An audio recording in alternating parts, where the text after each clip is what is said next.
It's time to narrow the focus. There's 8 players to discuss at 10, and frankly, there's probably 8 players to discuss at the bottom of the draft. And we're doing it next on Locked On Jazz. Bum bum bum bum bum bum bum bum bum bum bum bum bum pow.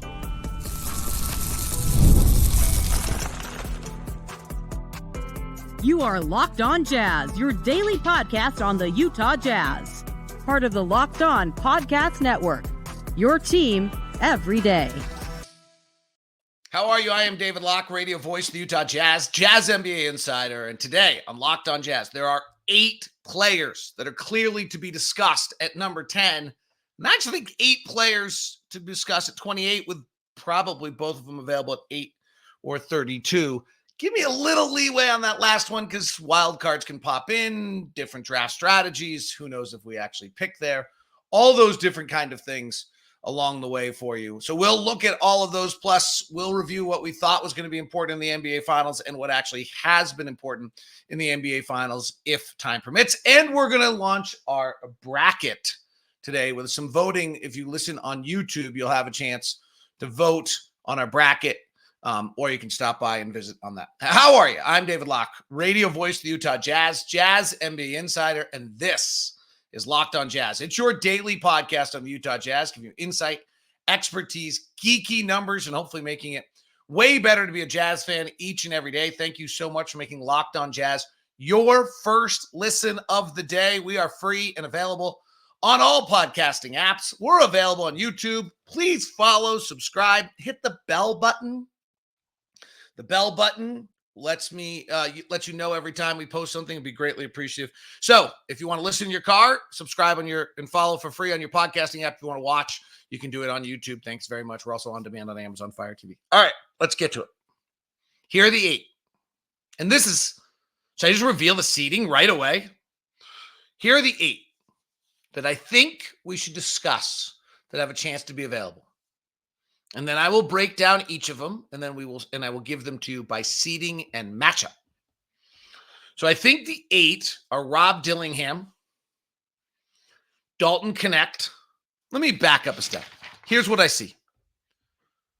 Rasha Shea, Sarr, Donovan Clingan, Reed Shepard, Matthias Bazulius, Stephen Castle. If we want them, we're going to have to go get them. That to me is clear. Rasha Shea, Sarr, Clingan, Shepard, Bazulius, Castle. If we want them, we're going to have to go get them. There's one more player in there. Now, what's interesting about this is I don't know if we want any of them. Rasha Shea looks to be the first pick of the draft. I have not seen him beat anybody off the dribble. He's got a low vertical jump. I'm not super excited from him. I need to watch him again. Sarr, everyone is kind of soured on. I feel like we might have gone the other way on a little bit, but he's made number 2 pick of the draft. He's big. He's not that dynamic. He hasn't played that hard. People are worried about his brother, Olivier Sarr, has kind of bounced around the league. Clingan's the big, huge Connecticut center, 7'2", massive, huge body, has all the concerns that a big guy has in this day and age in the league, but really is going to be able to impact, take up size, be important. Frankly, he's not as mobile as Porzingis, but obviously we're seeing if you're mobile and that big, how big it is. Reed Shepard's really super. He has collegiate numbers that nobody else has had in all of our time. We've talked about him a lot. I'm big into him. He's the one I might go get. He's only 6'2". I think I might be willing to gamble on it. Though I have said for a year and a half, I wouldn't take anyone 6'4" or smaller. Or smaller than 6'4". And Bazulius, I've got to watch again. He was a G League player last year. He's long, 6'8", does not seem to be an elite athlete, plays really well off the ball, did not see anything on the ball, cutter, mover. I guess that's the strength. I'd like to see him beat a guy off a bounce. I'd like to see I didn't see it. I was stunned, honestly, watching 2 G League games, one with Ron Holland, one without, that was the player that people were talking about. And then Stephen Castle, UConn star, can't shoot right now, but he's got the ability to switch and defend. And you see Drew Holiday and Derek White busting people in the NBA Finals, and you have this vision of him being able to do that. The problem is those guys can both shoot, so the question is, will he ever be able to shoot at that level? And my data in the opening year would say no.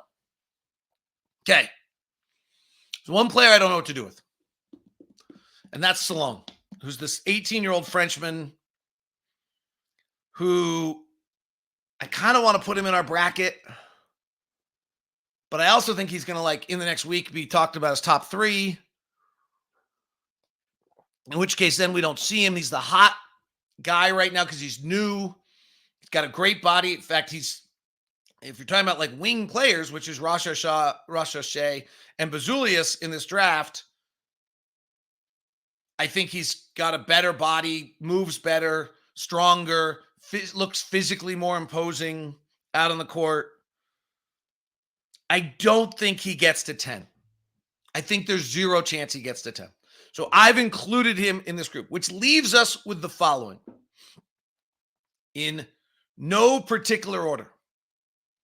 I'll give you the seeding in a moment. Rob Dillingham, Nikola Topic, Ron Holland, Cody Williams, Devin Carter, Dalton Knect, Jared McCain, and we got to take an 8th. I have to say, I like Bub Carrington out of Pittsburgh. Of all the games I've watched, and I actually wasn't really watching him, he popped off the screen to me. There's something I really liked out of him. I've only watched him once. I need to watch him again. But I think the right guy is Jacoby Walter to put into the 8th seed of our bracket. So those are the 8 players that I have at number 10. Okay. Let me break down a little bit of each of them. Strengths and weaknesses. If you've been with me every day, you probably know a lot of this. I appreciate you. If you don't, you're new to it, and you're just picking up because the draft is coming. Great. So Rob Dillingham is a point guard, played at Kentucky last year, highly sought of prospect, minuscule, like super tiny, 170 pounds. And this, by the way, this draft, maybe more than any other I've ever been around, is going to be an example of what it is that what weakness can you handle? Right? Truly, each of these players has a but statement to them. And so it's a question of what can you handle? So Dillingham was the 16th ranked recruit in the country, went to Kentucky, played a lot. Played 23 minutes a night under Calipari, played all 32 games as a freshman. He averaged 15 points, 3 rebounds, 4 assists, and he shot it. He shot 44% from 3 on 5. He's 6'1", 170 pounds. To put this in perspective, 170 pounds. Darius Garland is 175. And Darius Garland was 175 out of college. He's 190 now. And Trae Young's probably about 175. So he's really small. He'd be if he's a starting point guard in the NBA, he'd be the smallest starting point guard in the NBA. Honestly, that's hard for me. Almost too hard. I think he probably plays in league. He reminds me a little bit, and these are the things that actually get me nervous about some of these guys. He reminds me of Sacramento's Keon Ellis, who's an undrafted prospect. And then I look up Keon Ellis, and Keon Ellis is 6'6", 175 pounds. Dillingham can shoot it far better than Keon Ellis ever could. Keon Ellis's college career at Alabama, he shot at 39 and 37%, but his second year, he averaged 12 points, 6 rebounds for a 6'6" guy. He was a pretty good player. So that's Dillingham. Dillingham will match up in our brackets against the R8 seed, which is Jacoby Walter. Jacoby Walter's 6'5", 195 out of Baylor. He only shot 38% from the field and 34% from 3. I watched him in an early season game and really liked him. And then someone said to me, go check out his conference play. In Big Ten conference play this year, Jacoby Walter shot 32% from the floor and 29% from 3.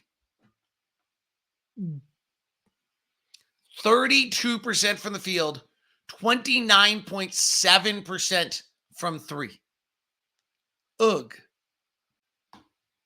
Like, it went awry as the season went on. He was Big Ten All-Freshman, and frankly, his last game against Clemson in the tournament, he has 19 and 20 in the two tournament games. He looks all right, but boy, does he have a stretch where it all falls apart. I mean, he comes back from Christmas break, which they don't really get, and from January 1st to March 15th in the college tournament, he shoots 32% and 29% from three. That was his conference season. He had a decent game against BYU. He had 22 against Texas. Interestingly, he went to the free throw line in 5 different games 10 times or more. Okay, well, that's pretty interesting. So our bracket, I'll put the poll question up on YouTube for our first vote. Rob Dillingham versus Jacoby Walter. Jacoby Walter is 6'5", 195.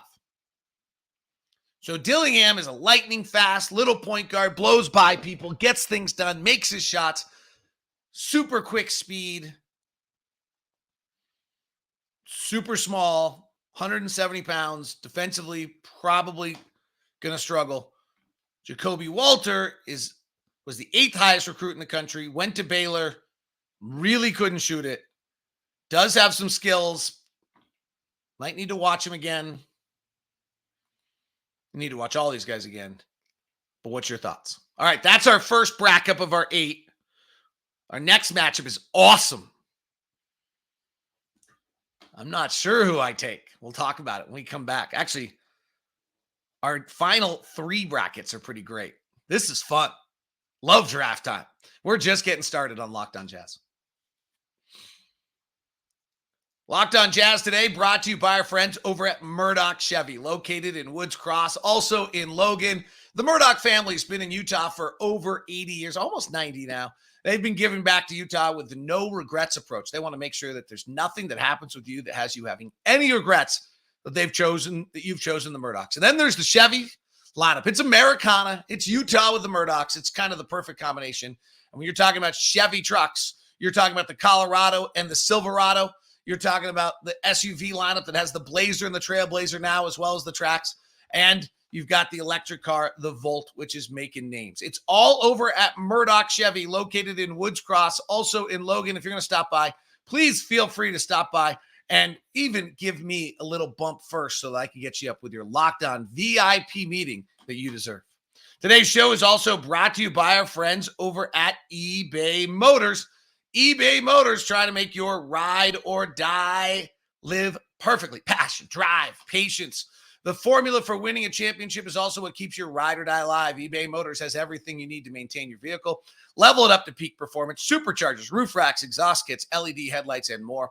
Whether you're into speed, power, or style, eBay Motors has you covered. With over 122 million parts for your number one ride or die, you'll always find exactly what you're looking for.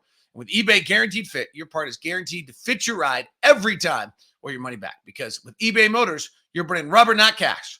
With all the parts you need, the prices you want, it's easy to make sure your car, the MVP, and bring home huge wins. Keep your ride or die alive at ebaymotors.com. Eligible items only. Exclusions apply. eBay Guaranteed Fit. Only U.S. customers. eBay Motors. It is Locked On Jazz, your daily podcast on the Utah Jazz. Thanks so much for tuning in. Can I have an honest moment with you? I love Zach Lowe. I think he does great work. If you want the best coverage of the finals, just go listen to Nick Angstead on Locked On Mavericks and John Corrales Locked On Celtics. Honestly, they're kicking everyone's ass. It's great. They know their teams. They've been there. They're fabulous. They're doing stuff together. They're just better than everyone else. I mean, I know everyone's there. Everyone's covering it. Big names, all that. Watch those guys. They're great. Yeah, just promise you. Also, Locked On Sports Today, 24/7 on your Amazon Fire TV or on YouTube, Locked On Sports Today. All right, here's the plan, by the way. I'm in this week. We'll do the brackets. Leaf Tulane takes next week. I might stop by. I don't think so. My daughter's playing a golf tournament in Northern California. I'm going to go to it and then see my parents do some stuff. Then I'll be back for draft week. We have a 3-hour draft, Jazz Plus draft show coming your direction as well. So that's the plan. Kind of great you get Leaf next week, actually. All right. This matchup is awesome. This matchup is Ron. And if I can get 2 poll questions up at the same time on YouTube, which I don't know if I can, I will have this one up as well. Ron Holland against Cody Williams.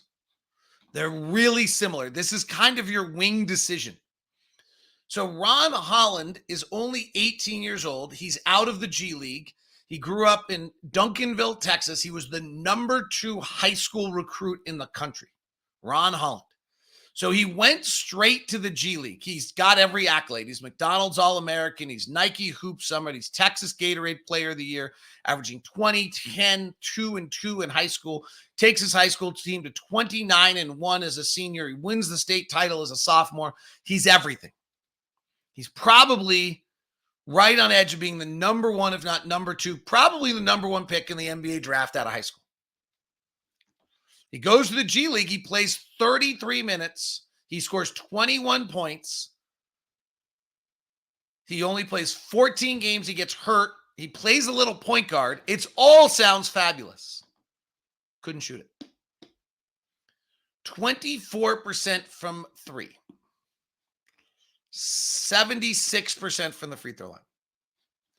I love my numbers. He's really bad on them. I don't know that I can pass on him. This is how you make draft mistakes. I'm 100% aware of this. Is that you get in this position, you look at the draft, you ignore the numbers, you look at the body, you look at all of it, and you say, he's got a chance to hit. And I think you make mistakes when you try to make a guy hit when at 10, you should just be trying to find a player. But he ran 93 pick and rolls last year in the G League, and he was fine at it at 6'8". Spot-up percentile was the 30th percentile. Catch and shoot percentile was the 14th percentile. Off the bounce shooting was the 17th percentile. Never had someone with those bad of numbers put it together. You're going to have to decide whether you just think the G League is a bad experience. 171 transition attempts. The G League Ignite were just terrible. Cody Williams. Brothers Jalen Williams of Oklahoma City. Should that impact our decisions? It feels like it does. He's a little older. He's also 19. He's also 6'7.5". He's 190. Ron Holland's 216. I'm going to guess, looking at Jalen Williams of Oklahoma City, the good one, that Cody Williams is going to fill out. Cody Williams at Colorado with a big behemoth center sitting in the middle of the paint on every beeping play is kind of a catch and shoot non-dribble guy. But I don't know that that's what he is. There were 2 guys on Colorado, De Silva, who had the ball in his hands a lot of time, and then this big, huge, heaping center that took all sorts of space and couldn't run. And it seemed like a really bad mix for him on a fairly average team. And so he doesn't really get all that time. I think the center was Lampkin. He's 6'11", 300 pounds. Like, what are you supposed to do? And Lampkin played like every minute of every, and against Marquette in their final game of the year, and then Lampkin played like 35, 36 minutes, something crazy. Cody Williams shot 55% from the field and 42% from 3 on an attempt and a half a game, and 59% on 2s. Playing 28 minutes a game, he played 24 games. And he got hurt along the way. He had a nasal fracture. He had this, he had that. And he slowed down. Now, you go look at kind of his start of the year. And some of these are not against the best teams in the league. And I think you get right before his nasal fracture, you have about an 11-game stretch. He shoots 61% from the field, 57% from 3. He averages 17 points, 4 rebounds, and 2 assists. There's a Richmond in there who's not terrible, an Iona and a Pepperdine, but he's really rolling. And then he gets hurt, And he comes back on February 8th, and here's the one that's interesting to me, and I always look at this. He never gets more than 10 shots in another game for the rest of the year. He took 10, 12, 13, 13, 10, 13, 10, 10, and then he comes back with his mask on and his injury. And I'm not entirely sure that he didn't get frozen out by his teammates. I thought the same thing happened to Keontae last year. Go look at Keontae's game log at Baylor last year. He has these big days, and then all of a sudden he doesn't get time. So your next matchup there is Ron Holland versus Cody Williams. Number 2 recruit in the country, both 6'8", both lanky, both check every physical match. Holland a little better because he's a little bigger. Cody Williams was the 5th biggest recruit in the country. Holland was the 2nd. Who are you voting for, Ron Holland or Cody Williams? Okay, here's our next matchup. Nikola Topic, who's been much of the conversation. He's a 6'6" guard who now has questionable wingspan. It was supposedly 7 feet. Now it's 6'7". That really matters. Who did not shoot the 3 well, but is very good downhill driver.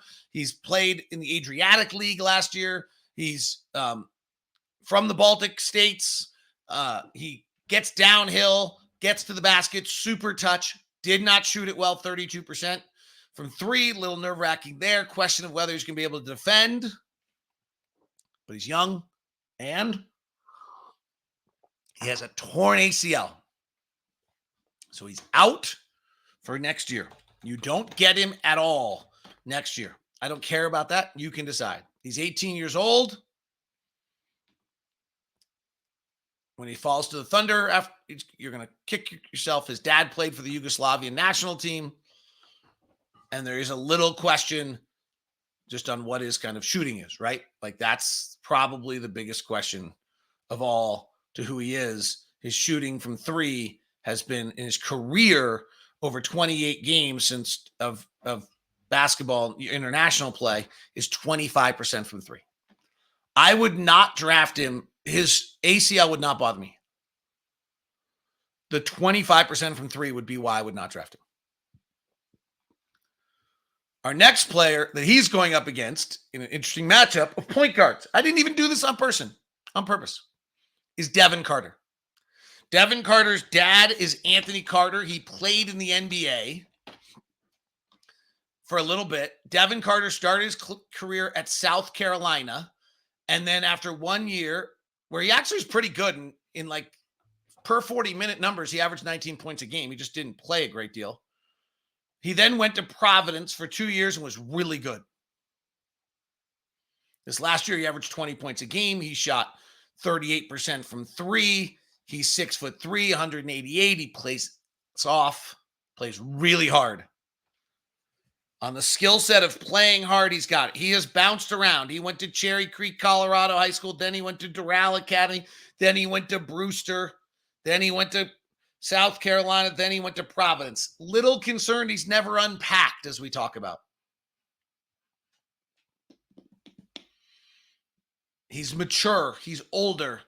Is that good or bad? I don't know. He's 22 years old.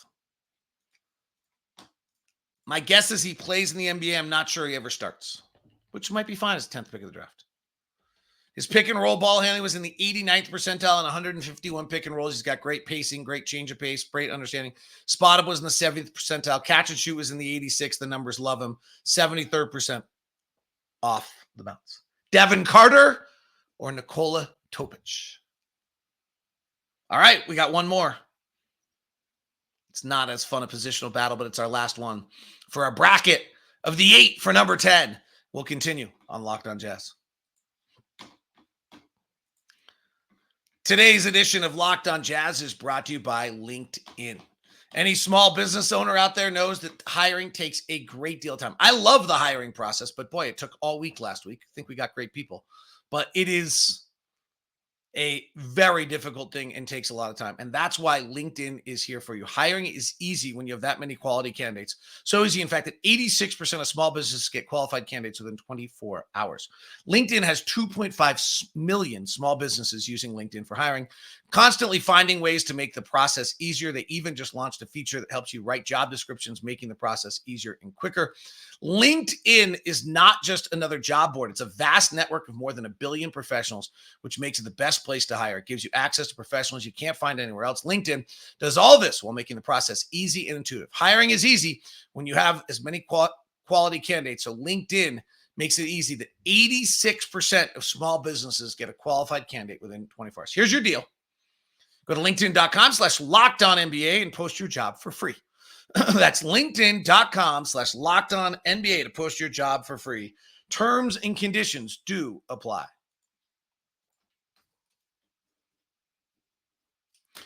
All right. Thank you very much for making Locked On Jazz your first listen. As I mentioned, Leaf Tulane of Locked On NBA Big Board has next week. Our final matchup, another kind of fun one. Probably would have been more fun if we had Devin Carter slide down a seating. We could have the two old guys go against each other. Dalton Knect, who is a 6'5", 6'6". I think this really matters. I really wish Dalton Knect was Kyle Korver, 6'8", Doug McDermott, 6'8". I would feel much better about him. Who had an unbelievable year at Tennessee. He's super old though. Played 2 years at Northeastern College, junior college in Colorado. Then he went to Northern Colorado for 2 years. And then he went up last year at Tennessee and he smoked people. It's a little unnerving because of the fact that he starts to beat up people when he's 22 years old going up against 18-year-olds. He's now 23. He is 20 at Northern Colorado in his second year. He has a great year. He averages 20 points a game, so he transfers to Tennessee, and then he has another great year, and he shoots 40% from three on 6.5 attempts at three. It's great. My nervousness on him is he's an inch or two shorter than I'd like him to be. I'd like him to be a little bit taller.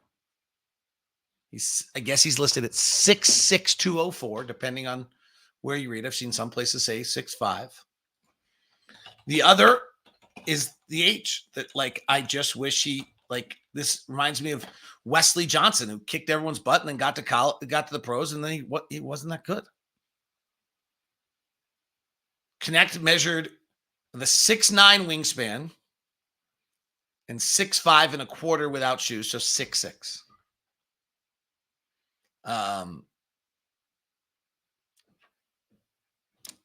And the feeling is he's really gonna be able to shoot it, and shooting it matters, right? There, to me, on Dalton Knect, as is the case in all of these guys, just so many red flags. And the biggest one is 23. You can feel it in what I'm talking about. I'm having a hard time getting over that. He's going up against, and I think this one's fascinating, Jared McCain. And I really like Jared McCain. When I watched Jared McCain at Duke, he was the 12th highest rated high school prospect in the country. He's 6'3", 197. I thought he looked like Jalen Brunson light. I thought he anticipated everything correctly. There are some concerns. I saw him get blown by a few times defensively. His feet just don't move. He's not an elite athlete. He shot 41% from three, 89% from the free throw line, at 14 points. He had 5 rebounds a game for a guy who's 6'3". He did not get to have the ball in his hands as much as I would have liked at Duke. There were other guys with the ball in his hands. I would have liked it very much if he could have played.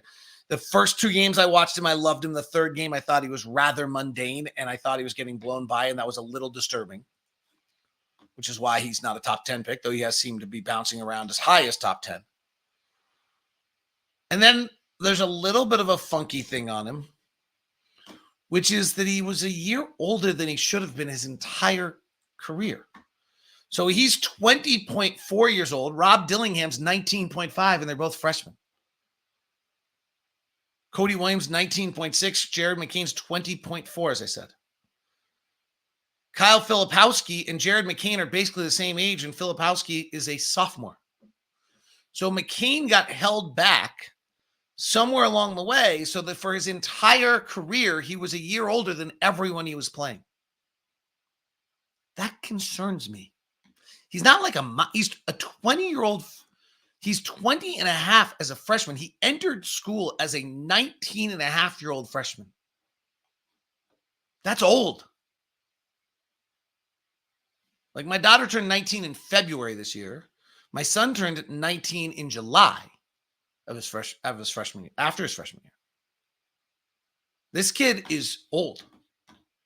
And to me, like, that skews the numbers a little bit. So in the sense of this matchup of Dalton, Knect, and Jared McCain, the birthday thing is a little interesting to me.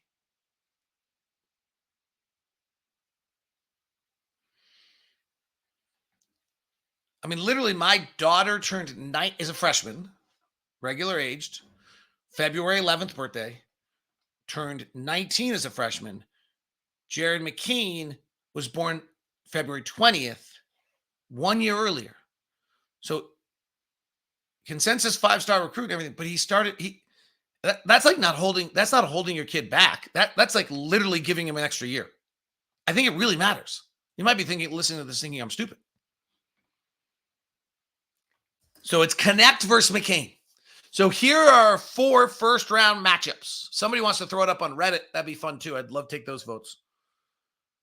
Dillingham versus Jacoby Walter, though I got to admit I really wanted Bub Carrington, but I had to have a system that wasn't just mine. Ron Holland versus Cody Williams. That's awesome.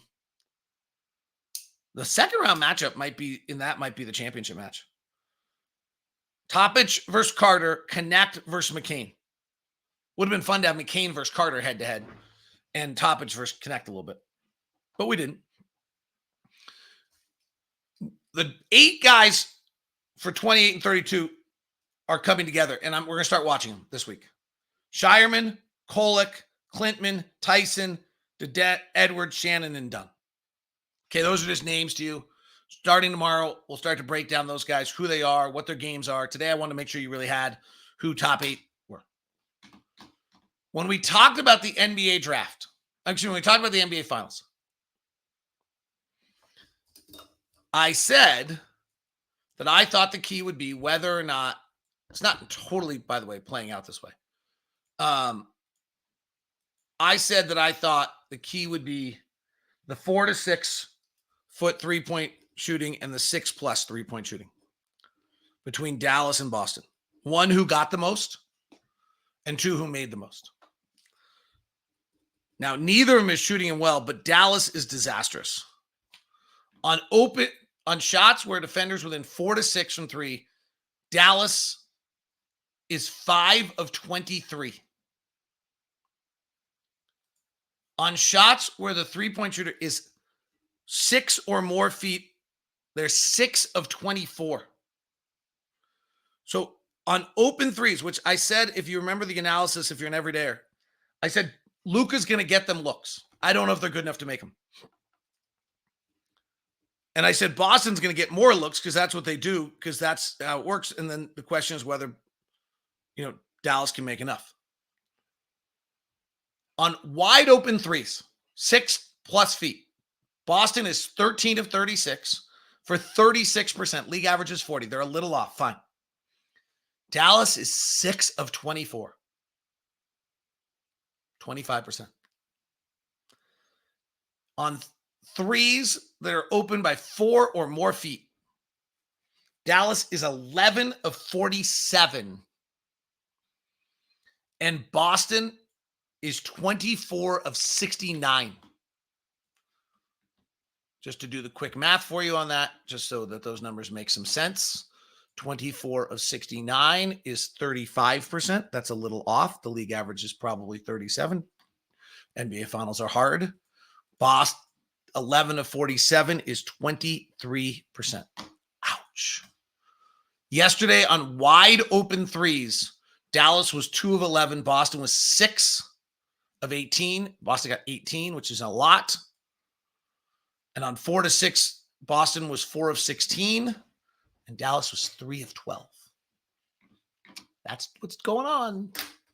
That is Locked On Jazz, your daily podcast on the Utah Jazz, giving you insight, expertise, geeky numbers, and hopefully making it way better to be a Jazz fan. We now send you to the first ever 24/7 national sports feed, Locked On Sports Today on YouTube. Please make sure you vote for who you want on your draft bracket today. See you.